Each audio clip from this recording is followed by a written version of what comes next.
Cette vidéo vous est proposée par Coliplus, spécialiste du petit déménagement, garde-meubles et location de box individuelles.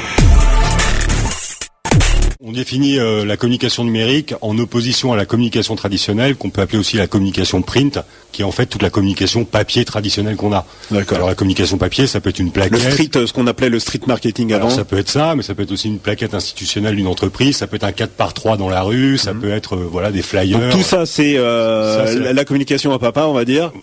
Qui est à papa, mais qui a aussi encore de beaux jours devant lui aujourd'hui.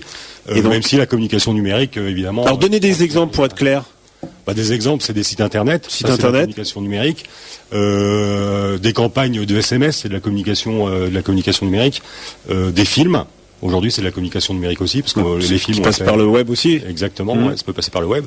Ça peut être des écrans plasma dans des salons, par exemple, pour communiquer, ou dans des points de vente, dans des magasins. Alors c'est vrai que, et d'ailleurs, c'est un élément qui est important, c'est qu'un site internet n'a de raison d'être que s'il vit. D'accord. Si c'est pour mettre un site internet et disparaître le lendemain, de plus s'en occuper, c'est un investissement perdu. Surtout que Google, je crois, le ressent et dès qu'il y a plus de mise à jour. Exactement. Aurélie, vous vouliez rajouter quelque chose? Oui, moi je trouvais votre question intéressante, notamment par rapport à la problématique et à l'essor en fait du e-commerce. C'est-à-dire qu'il y a beaucoup de personnes qui veulent se lancer dans l'e-commerce et qui se rendent pas compte que si effectivement le référencement fonctionne bien, leur site est pertinent, leur produit est sympathique, à un moment donné, ils risquent d'être vraiment débordés et ils n'ont pas toujours anticipé la structure logistique et pour la gestion des stocks et pour les livraisons, et on se retrouve avec des sites de e-commerce qui vont pas respecter leur délai de livraison, qui vont pas qui vont avoir une quantité de produits non disponibles. Et c'est à ce moment-là donc qu'ils vont taper Capcom, voilà, et qu'ils vont trouver quelqu'un qui va dire pendant un moment je vous accompagne, c'est ça? Tout à fait.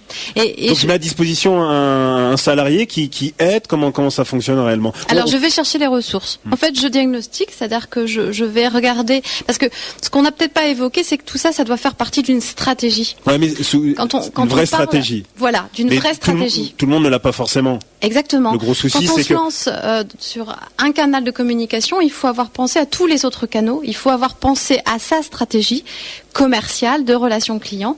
Et du coup, tout ça se travaille en amont. Alors, si malheureusement on l'a pas fait et qu'on s'est lancé dans des outils de communication et qu'on est débordé par son succès, effectivement, le revers de la médaille peut être que en face, on n'a pas les gens pour répondre aux clients.